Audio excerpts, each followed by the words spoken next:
বন্ধুরা, মৌলিক স্টাডিতে তোমাদের স্বাগত। আজকে আমরা ইন্ডিয়ান কাউন্সিল অ্যাক্ট 1909 বা মরলে মিন্টো রিফর্ম যেটাকে বলা হয় সেটা নিয়ে আলোচনা করব। আমরা ভারতের সংবিধানের প্রণয়নের আগে যে সমস্ত আইনগুলো প্রণয়ন হয়েছিল সেগুলো নিয়ে এখন আমরা আলোচনা করছি। তো আজকে ইন্ডিয়ান কাউন্সিল অ্যাক্ট 1909 বা মরলে মিন্টো সংস্কার। আগে দেখে নিই যে এই সংস্কারের পিছনে মেনলি কারণটা কী ছিল, এর ব্যাকগ্রাউন্ড কী ছিল বা প্রেক্ষাপট বা পটভূমি যা বলবেন। 1906 দুটো মেজর ঘটনা ঘটে, প্রধান two major incident. Liberal party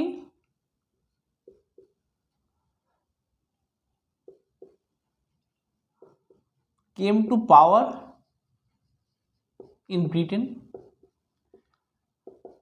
number one. Number two কি, মুসলিম লীগ।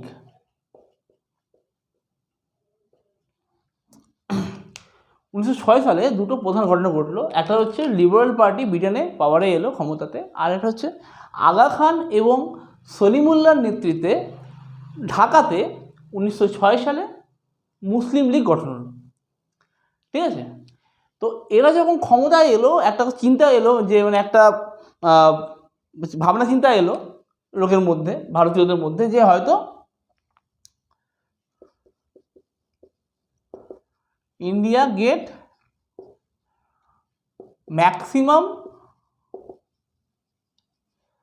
পলিটিক্যাল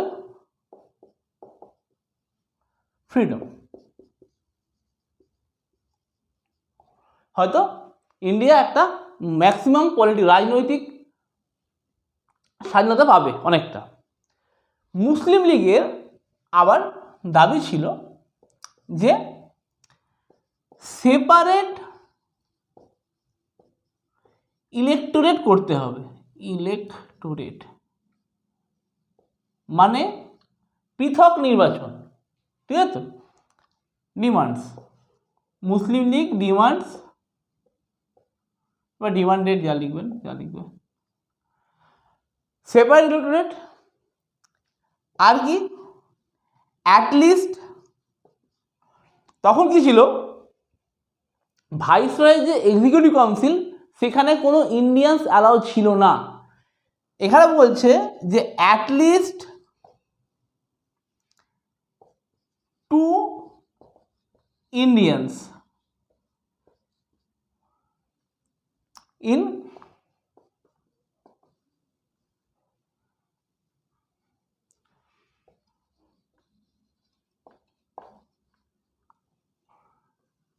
ভাইসরয়ের এক্সিকিউটিভ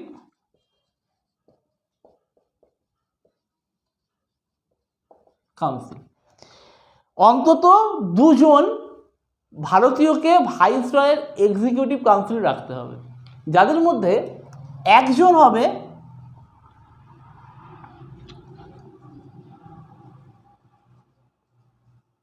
মুসলিম আর একজন ফ্রম এনি আদার কমিউনিটি।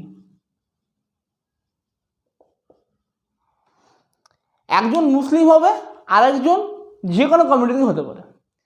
এইটা ছিল মুসলিম লীগের ডিমান্ড, ব্যাকগ্রাউন্ড।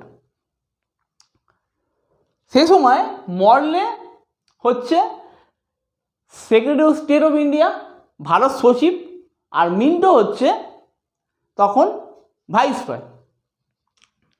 ওকে, এবার আমরা আসছি, দেখব যে control of government of India কার হাতে ছিল।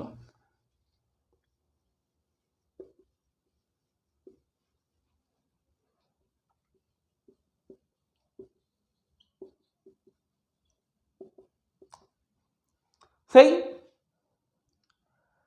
Board of control, court of director.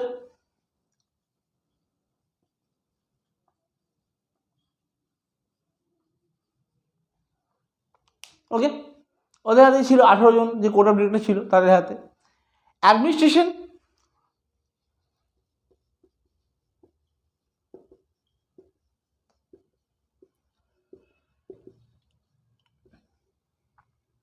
অ্যাডমিনিস্ট্রেশনে কি ছিল, ভাইসরয় আর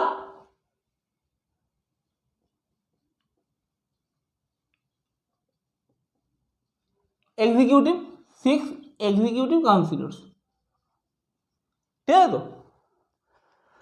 ভাইসরয় ছিল আর 6 এক্সিকিউটিভ কাউন্সিলর ছিল। এখন এখানে কি হলো, একজন ইন্ডিয়ান এলো, একজন, এই 6 জনের মধ্যে 6 জন এক্সিকিউটিভ কাউন্সিলের মধ্যে একজন ইন্ডিয়ান হলো। কে হলো, যে লতে ছিল, বলে লয়ারকে অ্যাপয়েন্ট করতে হচ্ছিল যখন ম্যাকলেকে করেছিল সেবারে। এখানে বলছে একদম ল মেম্বার, ঠিক আছে তো। 6 জনের মধ্যে একজন ল মেম্বার রাখতে হবে, সে হচ্ছে ইন্ডিয়ান।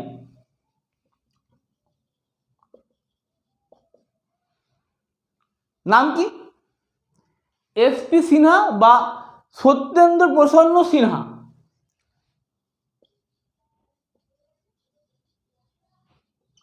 সত্যেন্দ্র প্রসন্ন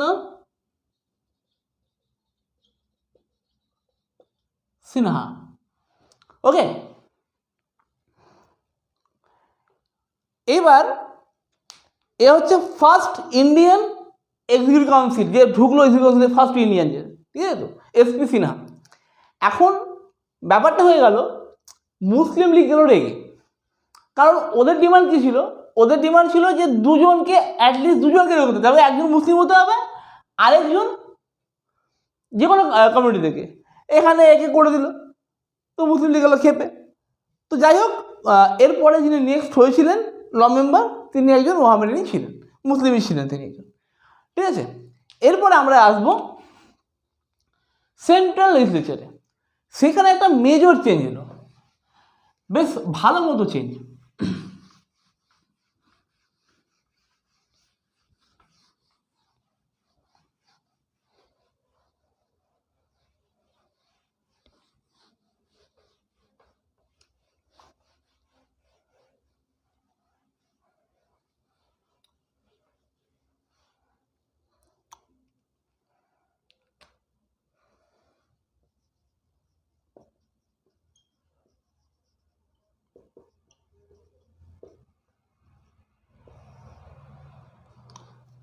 কি চেঞ্জ হলো, এটা ছিলই, একটা ছিল ভাইস রয়, মানে একটা এক্সিকিউটিভ পার্ট আর এক্সিকিউটিভ কাউন্সিলর্স,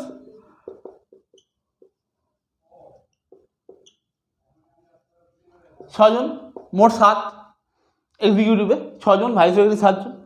আর এখানে হচ্ছে অ্যাডিশনাল মেম্বার্স,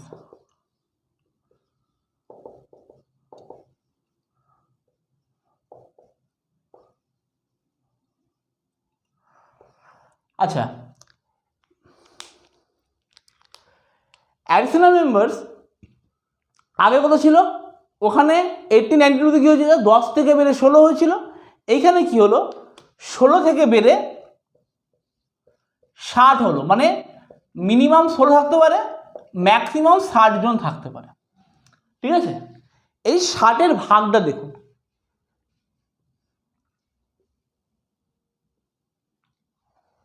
অফিসিয়াল হচ্ছে 28 জন, nominated by viceroy, viceroy এদেরকে নমিনেট করতো, ওকে। আবার এখানে নন অফিসিয়াল,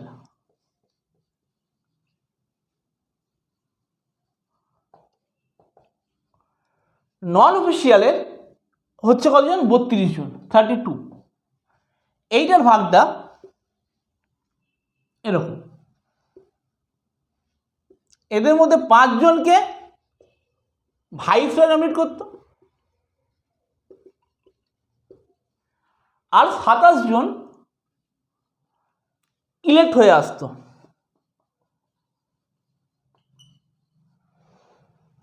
ঠিক আছে, কোথায় ইলেক্ট হতো সেইটা দেখাচ্ছি। কত কত ভাগ ছিল? 12, 2, 13, আমিও ভুলে যাই।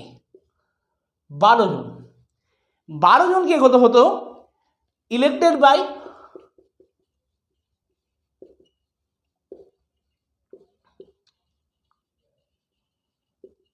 assemblies of province of Bengal, Bombay, Madras আর NWFP, north west frontier province. আর বাকি যে 13 জন আছে তারা কি হতো, এদের মধ্যে 2 জন হতো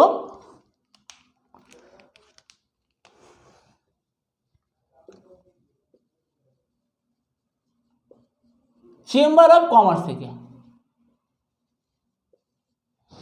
12, 2, 14, 13 চেম্বার অফ কমার্স কোথা থেকে? In Calcutta and Bombay. Okay, আর বাকি যে 13 জন এটা ছিল সেপারেট ইলেক্টোরেট।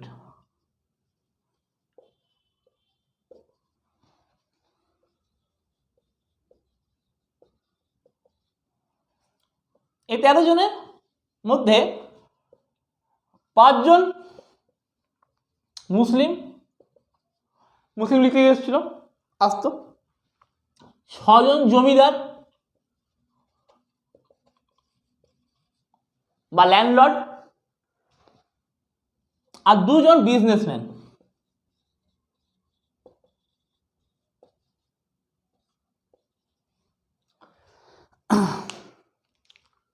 স্ক্রিনশট মেনে নেবেন।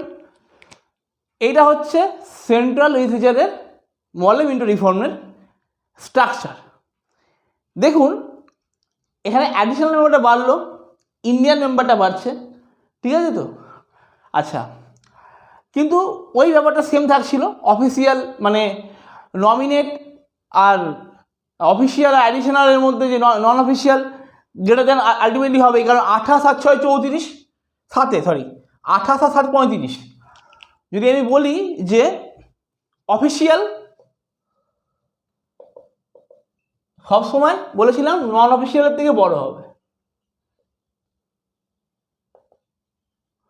ঠিক আছে তো? অফিসিয়াল কত ছিল 28 আর এখানে 7, 6 22 হয়ে গেলি 7, 6 আর একটা 7, 28 + 7 35, আর নন অফিসিয়াল 32। আবার আমি যদি বলি নমিনেটেড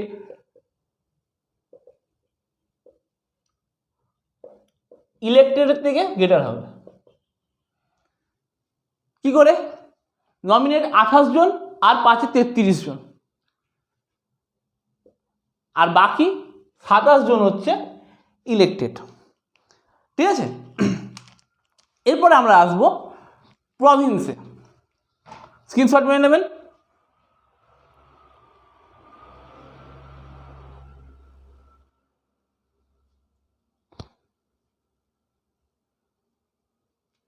আচ্ছা, একটা কথা বলে দিই, এটা বললাম। আচ্ছা, এখানে কি হলো দেখুন, এই যে মুসলিমদেরকে প্রাধান্য দেওয়া হচ্ছে, ঠিক আছে তো? তার মানে কি এই একটা কমিউনাল রিপ্রেজেন্টেশন ইন্ট্রোডিউস করছে। আমি যদি লিখতে পারি ইন্ট্রোডিউস কমিউনাল রিপ্রেজেন্টেশন, মানে সাম্প্রদায়িক প্রতিনিধিত্ব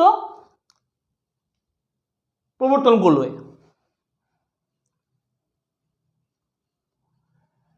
আচ্ছা, এটা 1 নম্বর। 2 নম্বর কি বলছে, এইখানে ফাইন্যান্সিয়াল ডিসকাশন তো হচ্ছিলই, ভোটিংটাকেও অ্যালাউ করলো। ফাইন্যান্সিয়াল ভোটিংটাও অ্যালাউ হলো, ঠিক আছে। 3 নাম্বার কি হচ্ছে, অ্যাডিশনাল মেম্বাররা প্রথম দিকে কি হচ্ছিল, অ্যাডিশনাল মেম্বাররা এক্সিকিউটিভকে কোনো কোশ্চেন করতে পারবে না।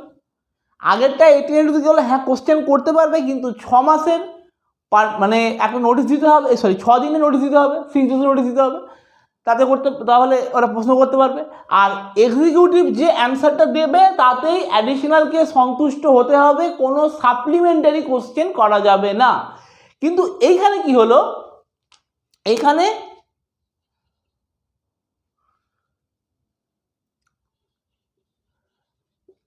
সাপ্লিমেন্টারি কোশ্চেন অ্যালাউ করা হলো।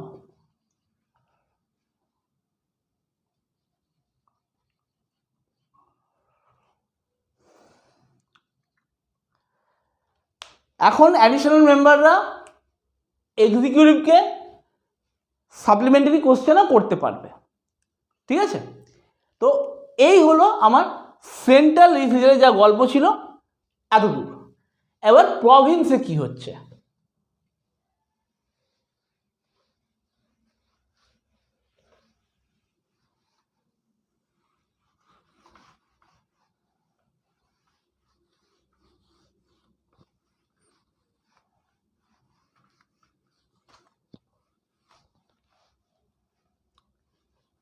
এক মিনিট মতো যাবে, হ্যাঁ, মানে এই মুছামুছিতে কিছু করার নেই, একা হাতে করতে হলে একটু সমস্যা হয়, যাই হোক।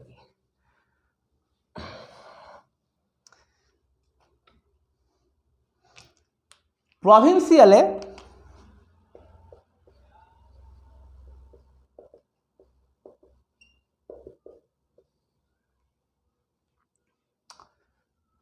প্রভিন্সিয়াল লেজিসলেচার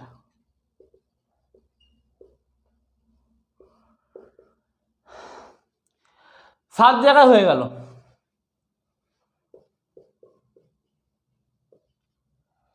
কোথায় কোথায় হলো, আচ্ছা অ্যাডিশনাল মেম্বার হয়ে গেল 50,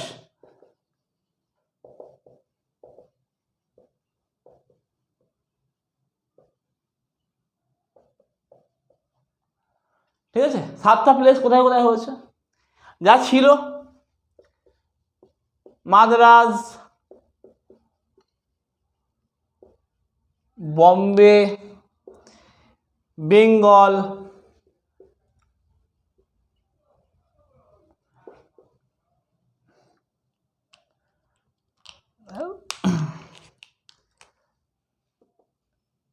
United province, Madras, Bombay, Bengal, united province, Punjab, Burma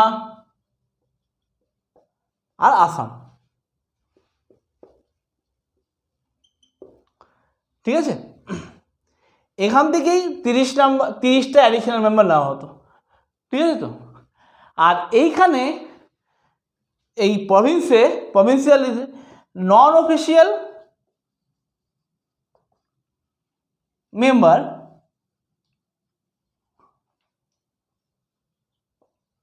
can be in majority, মানে non official member greater than official member হতে পারে এইখানে, ঠিক আছে। আর এদেরকে কোথা থেকে ইলেক্ট করা হতো, এই প্রভিন্সের যারা আছে মেম্বারদেরকে, অ্যাডিশনাল মেম্বারগুলোকে ইলেক্ট করা হতো ফ্রম, যদি কেমন করি অ্যাডিশনাল মেম্বার যারা আছে এদের কোথায় ইলেক্ট করা হতো, একই রকম universities, district board, chamber of commerce,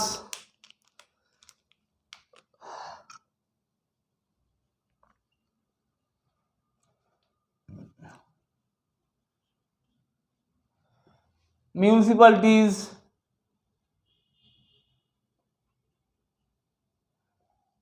landlords বা জমিনদার্স,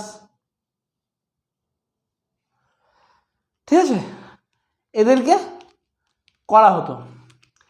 এবার ইম্প্যাক্ট বা অ্যাসেসমেন্ট,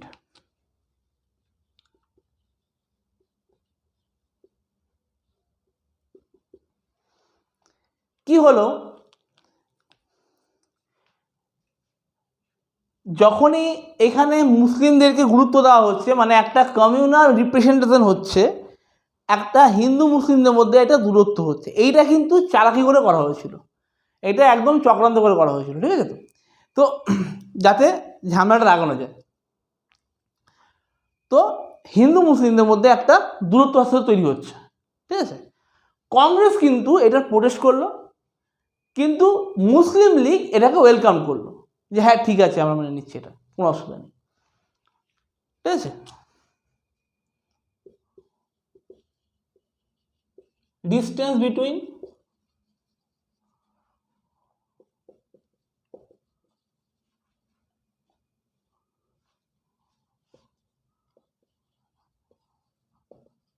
non-Muslims due to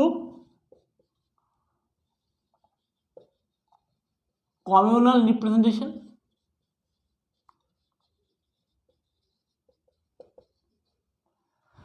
আচ্ছা, কংগ্রেস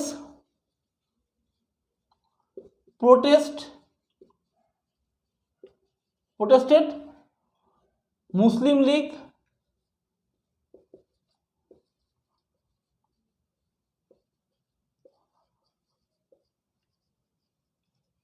ওয়েলকাম দিস, ঠিক আছে।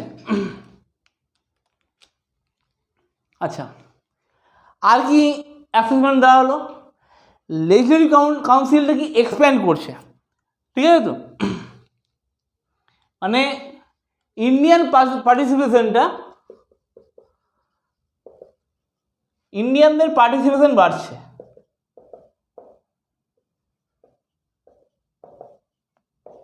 ইন legislative council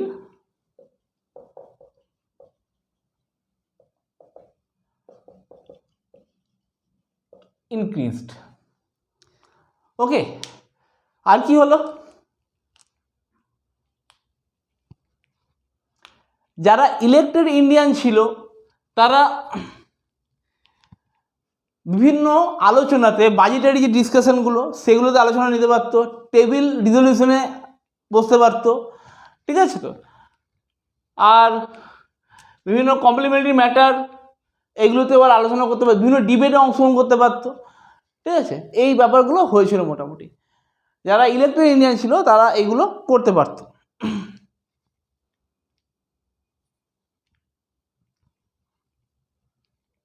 ওকে। যারা ইলেক্টেড ইন্ডিয়ান তারা বাজেটারি ডিসকাশনস সেগুলোতে পার্টিসিপেট করতে পারতো। তারপর যে টেবিল রিজলিউশনগুলো হতো, টেবিল রিজলিউশনে ভাগ নিতে পারতো। আস্তে আস্তে কী হচ্ছিলো, ইন্ডিয়ান পার্টিসিপেশনটা ইয়েতে আইনসভাতে বাড়ছিল, বৃদ্ধি পাচ্ছিল, ঠিক আছে। আজকের মতো এটুকুই, এরপর নেক্সট ভিডিও আসবে 1935, না 1919টা আসবে, তার মানে মন্টেগু চেঞ্জ ফর রিফর্ম, তারপর 1935, হ্যাঁ। তারপরে আমরা আবার যাবো যখন গণপরিষদ গঠন হচ্ছে সে সময় সেই পার্টটা পড়ার জন্য, ঠিক আছে। চলুন আজকের মতো এটুকুই, ভালো থাকবেন, সাবধানে থাকবেন।